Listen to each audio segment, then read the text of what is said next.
Hey everybody, Joel at Up North Aquatics. Thanks for stopping by. Today's the day where we say goodbye to our koi and all of our single-tailed goldfish. I am so excited to show you guys this pond they're going into, and I think you'd be excited too.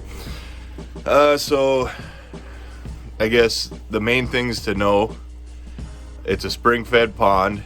It does freeze over, and they will be totally fine. So I'll explain more about it when we get out there. And for now, I'll show you what fish we're taking. We'll get them out there. We'll do an acclimation. We'll let them go. But I think you'll be excited for them once you see where they're going, because it's kind of a sad day. I've been raising these guys up for the winter, and some of them were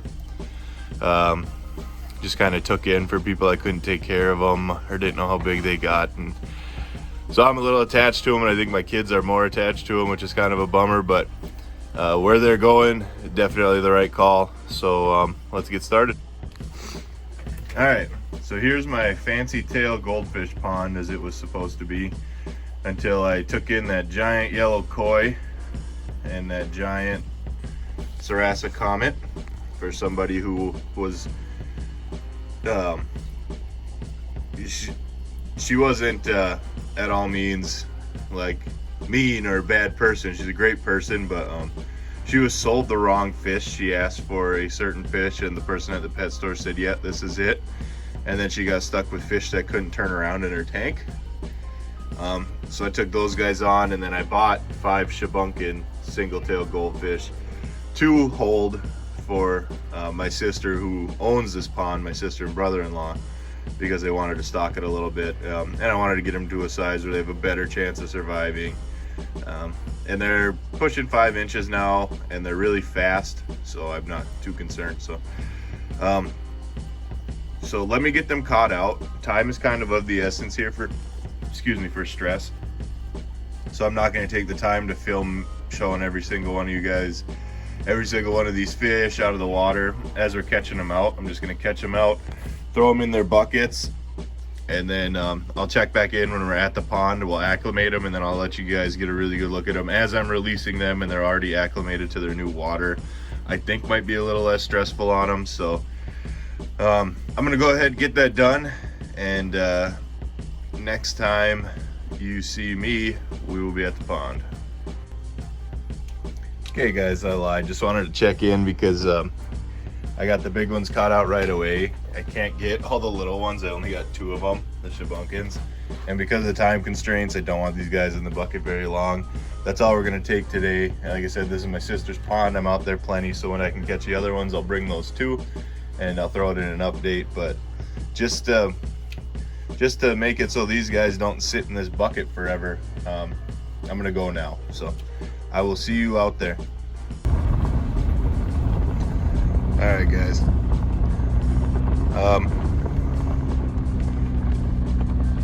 Here it is, a massive pond that these fish are going to be going into. So I don't know about you guys, but I'd call that an upgrade from the stock tank that I've been keeping them in the basement. So some facts about the pond, I guess. This is a property that's been in the family before, and the goldfish, like 20 years ago when I lived here, the goldfish that we had in here are still in here colony breeding, so that's exciting. And right out of the frame, like right there over here, there's a huge drop off, so this pond will freeze over solid to the point that we would ice skate on it as kids. And the fish are fine all winter long. It's got turtles in it. There's one, actually there's one right there. How cool is that? They've never really harmed any of the fish that we've seen, so that's good. Set my zoom level right. And it's spring fed, so it's a constant supply of fresh water, and the overflow is blocked off to the point where fish can't get out of the overflow, but water can overflow out. So yeah, this is pretty much perfect. Let's get the van backed up to it, and then let's get I'll get my tripod set up. We'll get these guys acclimated, get them released, and I guess kind of show you what the game plan is from here. I did forget to bring the pond pellets though, that I was going to bring for my sister, which sucks because I was going to try to feed him as soon as we went in, but I'll have to run those out a different time.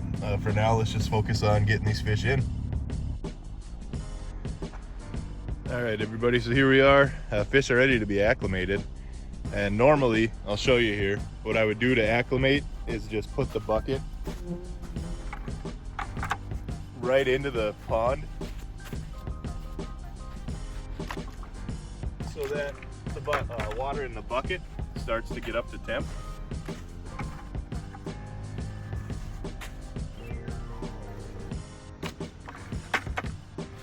And just start slowly adding water from the pond into the buckets. But it's been warm enough, long enough that the water in the bucket and the water in the pond are actually right around the same. They're like in the high 60s. These guys are super hardy, so I'm just gonna catch them out, show them to you on camera here, and then we will just get them released right away. We'll hang out for a little while, and if we can see them, I'll get some footage. If not, that'll be it for the video until we come back and try to feed them, I guess. But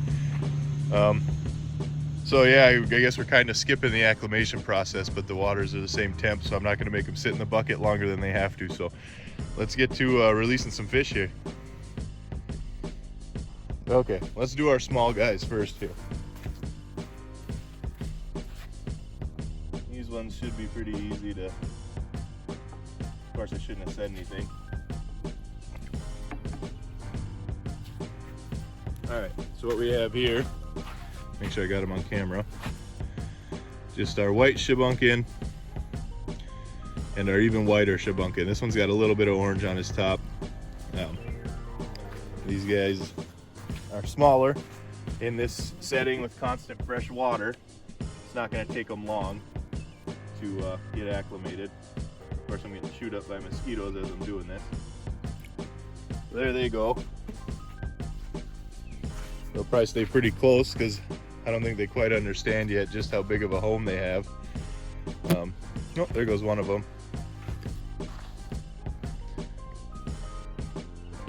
Just hoping he heads for deeper water with his colors there. I don't even know if he's even on the screen anymore, is he? Oh yeah, there he is, way out there. Hoping he finds some deeper water. Oh yeah, there you go, straight for the deep. So these guys do understand. They have instincts. They do know when they see shadows and things like that to go deeper, except this other little one who's sitting right on the other side of the bucket there. But even there he goes. So who knows if we'll ever see him again, but here they are.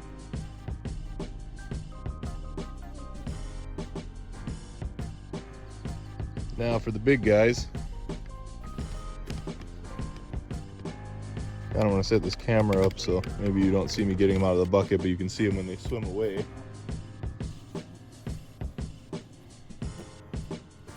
Okay, get this bucket out of the way. Just talk to myself here while I'm doing things like I'm crazy.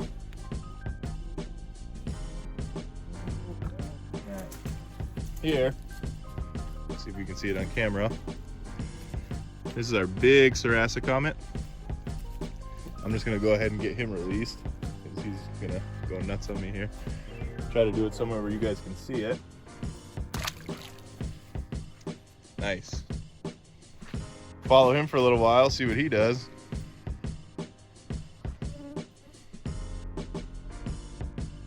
The other guys took a few minutes to kind of acclimate themselves, I guess, a little bit. New big scary environment, and then they took off for the deep. So we'll see. Being a bigger fish, probably a little more hardy, and he's gonna get moving a lot quicker. I don't know if you could tell how many mosquitoes there are out here. It's absolutely miserable. He's eating already. I don't know if you can see how many mosquitoes are out here. It's absolutely miserable for us, but that's perfect for these guys. They should also take care of some mosquito eggs and some actual mosquitoes, which is great for the property owners, my sister and brother-in-law. So there are benefits to doing this, but yeah, he's already eating. So, and there are all this muck on the bottom. They will stir all that up so that it can drain out of the pond, out of the overflow, so that all the muck will disappear and hopefully they'll have a nice sandy bottom. So I'm gonna let him keep doing his thing. We'll get this koi released, and it's pretty much all there is to it here on this one. So let me get him caught out. I'm sure the camera angle's ridiculous. I wasn't planning on moving the tripod around, but who's got time for that now? And here he is, our big koi. Kind of like a pet of mine, which sucks, but this is definitely the better situation for him. So, here you go, buddy.